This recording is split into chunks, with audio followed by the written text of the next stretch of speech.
Mundial boshlandi. Ilk kunning o'zidayoq muammolar yuzaga chiqdimi? Assalomu alaykum aziz futbol muxlislari.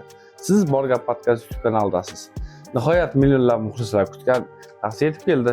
2026-yilgi Jahon chempionati rasman start oldi. Stadionlar to'ldi, muxlislar bayram qildi. Futbol yana bir bor dunyoni birlashtirdi. Lekin ochig'ini aytganda, Mundialning ilk kuni faqat bayram kayfiyati bilan o'tmadi. Ayrim muammolar va bahsli holatlar ham ko'zga tashlandi. Bugungi ochilish o'yini va Mundialdagi ilk taassurotlar haqida gaplashamiz. Agar siz ham futbolni sevsangiz, kanalga obuna bo'ling, videoga like bosing, fikringizni izohlarda yozib qoldiring. Ochilish o'yinida nimalar bo'ldi? Meksika va Janubiy Afrika terma jamoalari Mundialga start berdi. Hisob 2-0 Meksika g'alaba qozondi. Ammo bu o'yin shunchaki oddiy uchrashuv emas edi.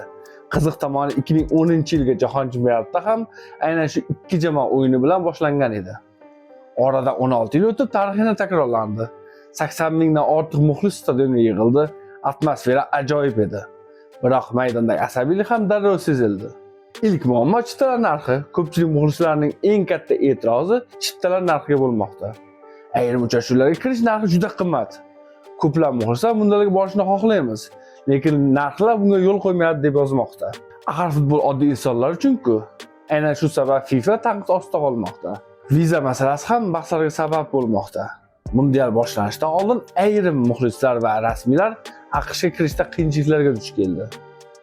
Hatto somalilik xalqaro hakam Omar Ardan ham AQShga kiritilmadi va Mundialda ishlay olmadi. Bu esa futbol muxlislari orasida ko'plab savollarni keltirib chiqardi. Jahon chempionati hamma uchun bo'lishi kerak emasmi? FIFA hammani sari hisobga olganmi? Bu savol hozir ko'plab berilyapti. 3 davlat mezbonlik qilayotgan Mundial tarixda eng katta turnir hisoblanadi. Lekin aynan shuning uchun ham tashkilotchilik masalasi yanada muhim. Transport, viza, chiptalar, xavfsizlik, bularning hammasi futbol kabi muhim masaladir. Ijobiy tomonlari ham bor albatta. Faqat tanqid qilish ham to'g'ri emas.